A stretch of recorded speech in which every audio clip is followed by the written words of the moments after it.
Hello Health Champions. Today we're going to talk about the top 10 foods that have been shut down or are about to be restricted by AFK.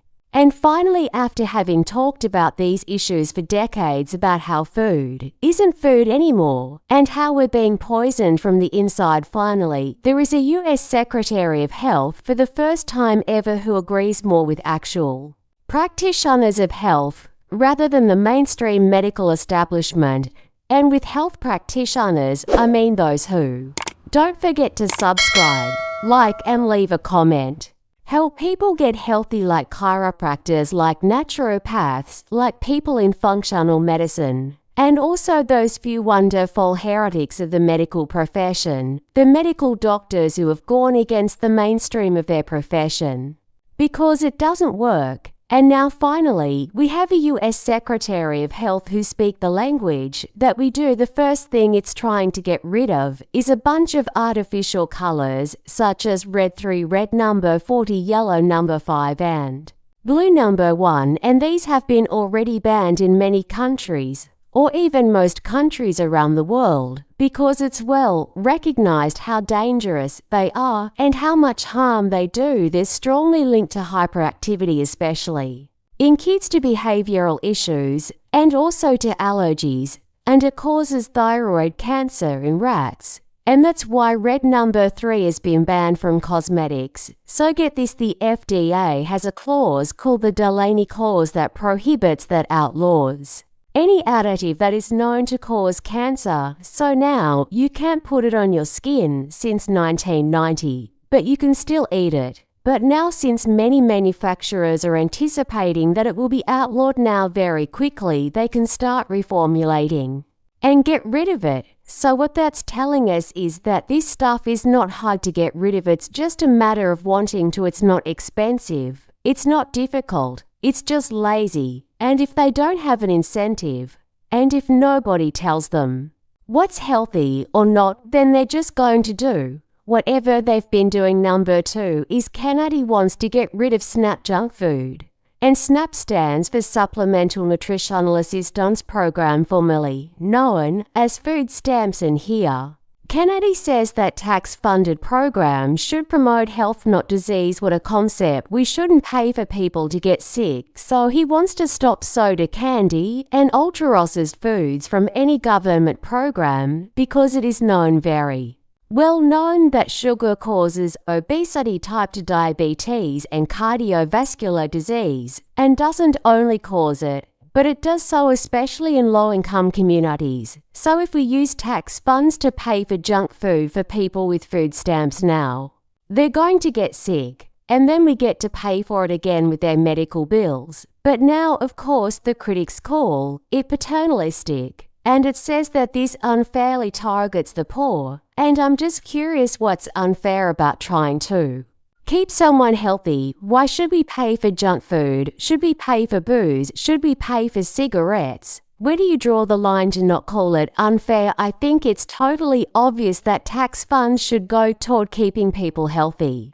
But it just goes to show, in my opinion, that we have, as a country, as a society, and as an entire Western culture, we have absolutely no concept of what food is anymore. Number 3 is high fructose corn syrup, and Kennedy wants to discourage and reduce the use in schools and in government programs. So again, if we're using tax funds for this, then it shouldn't be to make people sicker, and high fructose corn syrup is very clearly one of the major problems with obesity and the metabolic disease pandemic that we see in the world today. But this issue becomes even more complicated now because of corn subsidies, because the entire industry of corn is subsidized, and as Kennedy points out, that makes corn artificially cheap. So junk food becomes artificially cheap. And on the counter side, we have, of course, the corn lobbyists and the big food companies who say that there will be massive profit implications.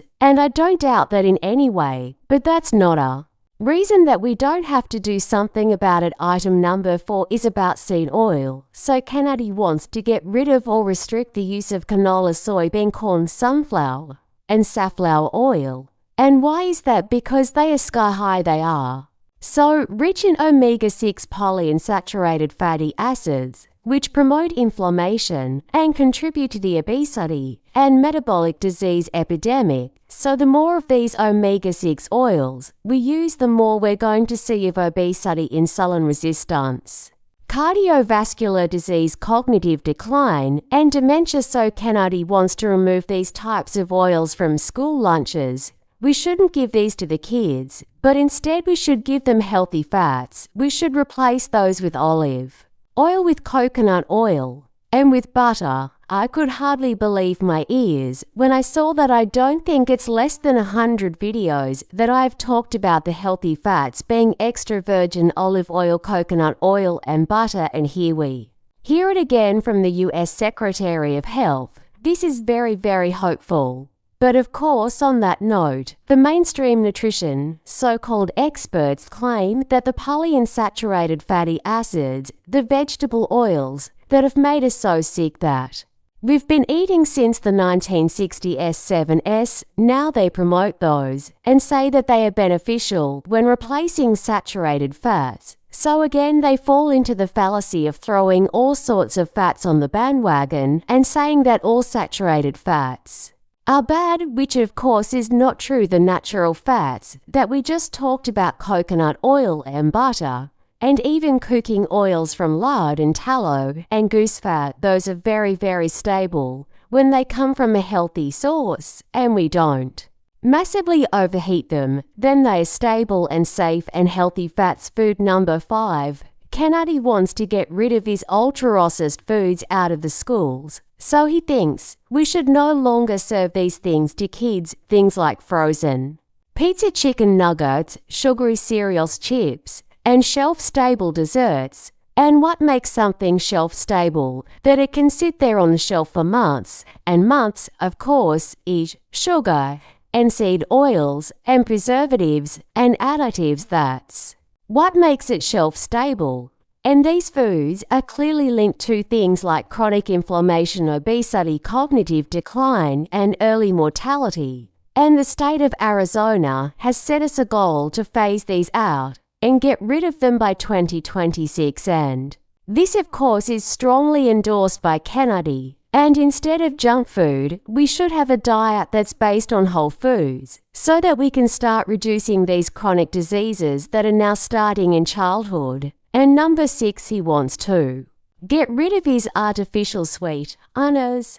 And if you have watched some of my videos in the past, you know that I always put these artificial sweeteners as some of the worst toxins ever. And they include aspartame, sucralose, saccharin, and acesulfame, K-or-asulfame, potassium. And we know that they're linked to potential carcinogenicity, and that they disrupt both the metabolism and your biome. And today, unfortunately, we can find them in thousands or even tens of thousands of different foods, such as diet soda, chewing gum, yogurt, flavored water, meal bars, and even chewable kids' vitamins. So he wants to start with educational campaigns, even if there is no formal ban on these things yet. Number 7 is GRAS loophole reform. And GRAS stands for generally recognized as safe, and this dates back to 1958, when they felt that not everything should need to be tested and proven. Some things were just kind of self-evident, and they were referring to things like vinegar, salt, and baking soda that you shouldn't have to test. You should just generally recognize them as safe. But in the continuation of that, in 2025, we have thousands and thousands and thousands of toxic synthetic chemicals in our foods. And here's what this little loophole is all about. So as a producer, you can self-certify. You don't have to go through some third-party certification. You can hire your own expert. And if you pay this expert enough, and he says, yeah, I think this is safe, then you can start using that chemical. And get this, you're not even required to notify the FDA. You don't have to tell them a thing. You just have to hire this expert, and they say it's safe, and now you start producing. And as a result of this loophole, there are now thousands of substances of toxic compounds that have not gone through proper testing. And I've done many videos in the past where I point out how these toxic substances are banned in most countries, and yet we continue to use them, and these are things like BHT, which is a synthetic antioxidant. We have titanium dioxide, which is a whitening agent. We have a preservative called propylgallate, and we have flavor enhancers and emulsifiers by the hundreds, and these are all toxins that have been let into the system by this GRAS loophole, and that I've pointed out in my videos, and that are banned in most countries. So Kennedy says that this loophole puts the public's health at risk and it erodes consumer trust, so he proposes that all new compounds should have mandatory FDA notification. You have to tell the FDA, and you have to have third-party testing and a review of all GRA determinations. He says this should especially pertain to novel and synthetic compounds, and if there's any known risks or issues with them, if they're linked to cancer, DHD dysbiosis or something like that, and that on all products there should be full transparency and third-party testing, and that you should not be able to pay for your own experts. Item number 8 is raw milk, which he is in favor of. So he says that it is nutrient-rich, it is closer to nature, and it offers immune benefits. So basically when you get raw milk, it has all the enzymes that you need to break it down. It has certain bacteria that support your gut function and your immune system, and therefore it's much closer to nature. Most people who have problems digesting dairy is because the dairy is pasteurized, and of course all the species who drink mother's milk is to feed their babies, and of course that milk is never pasteurized. So when we pasteurize it, when we heat it, we change it, it's not the same thing anymore. And Kennedy says that the current restrictions on raw milk is a form of government overreach. He says that we should allow sales of milk across state lines, and we should not just allow it for pets, we should sell it to the end consumer, humans, including humans, and we should protect local farmers who provide this product. Food number 9, he wants to stop sugary cereals and yogurt. So a few examples would be kids yogurt, such as Go-Gurt, or flavored yogurt, such as Yoplait strawberry. Banana kids cereals, such as Trix and Fruit Loops. And he says that he's very opposed to these being marketed as health products, as health foods, when in fact, they often have more sugar than desserts, and they're just full of chemicals and artificial colors and flavors, and therefore he suggests that we should not offer these in schools and in government-funded programs. So again, if we pay for it as taxpayers, it should not make people sick. And the 10th thing he wants to shut down or restrict is processed meats, so things like hot dogs, sausage, pepperoni, deli meats, and bacon. And the reason is that they have sodium nitrite or sodium nitrate in them, which is a synthetic preservative.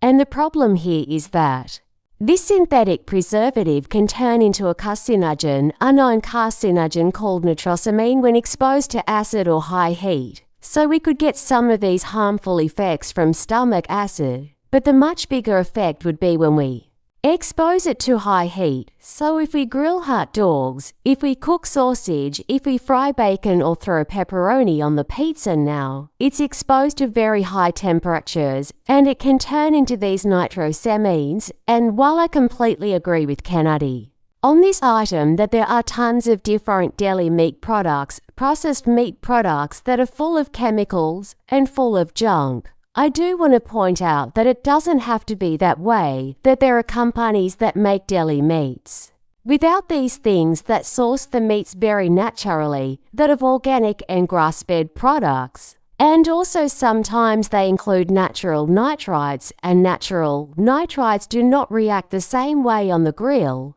And in addition to the sodium nitrite, these products very often have other chemicals and preservatives and additives as well. So Kennedy wants to stop these products in government-funded programs like schools and the SNAP, while the critics suggest that in doing that he would be overstepping personal choice. And again, Kennedy suggests that tax money should not be promoting disease And I would really want to question, when you're talking about personal choices of 5-year-olds up to 18-year-olds, these are the ages where they eat school lunches. What sort of personal choices do they have about food? What do they know about food? Is it even on the agenda? It's like, how interested are kids in health and the healthfulness of food? Well, I'll answer it one way. So on my channel, the percentages of viewers that I've between ages 13 and 17 is 0.1%. 1 in 1,000 viewers is in that range, basically a teenager.